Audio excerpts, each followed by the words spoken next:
Assalamu alaikum.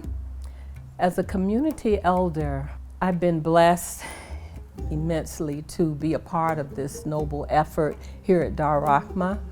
And I'd like to begin by just thanking those of you who have helped with the development, the progress that has been made here. And at this point, we have gotten perhaps about 3/4 of the way. And we'd like to appeal once again if you will help with the final stage of this renovation.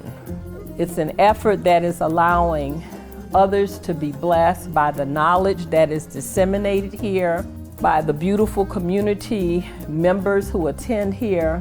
And it's a place where we can come and learn and increase our knowledge to a higher level. And we pray that you will continue to be blessed by Allah subhanahu wa ta'ala by continuing to help with the completion of this noble effort.